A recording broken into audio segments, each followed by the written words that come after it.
Ito na nga pala yung mga ganap namin noong December 25. Hindi ko na nga nakuha nakapagluto dyan kaya umorder na lang ako. Ay mare, pagligo nga hindi ko nagawa, pagluto pa kaya. Sinabakan na nga ng anak ko yung pizza dyan dahil nagugutom na daw siya. Ay mare, hindi ko siya binawalan kahit wala pang alas 12. Dati kasi, ang sabi nila, hintayin mo na yung alas 12 bago ka kumain. Ay mare, matutulog na lang ako pag ganun. Noon na nga pala namin puntahan yung mga ninang namin kaysa sa ninang ng anak ko. Nakita niyo naman mare, ang dami nilang pagkain. Sinunod nga namin puntahan yung mga bodega ng Tabo. Ay mare, kala ko bodega ng Tabo to, kusina pala. Tignan mo naman kasi mare, hindi mo akalain kusina to sa dami ng Tabo na nakapalibot. O siya mare, sinunod pa rin namin puntahan yung mga ninong namin sa kasal. Sabi ko naman sa inyo mare, hindi talaga ninong at ninang nila ang pupuntahan namin.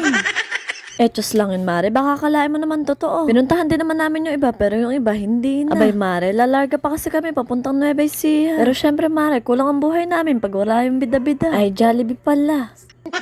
Kumain na nga pala kami mare at malayo-layo pa yung babayahin namin. Pero mo kasi mare, 2 oras yung biyahe mo, hindi ka ba naman magutom?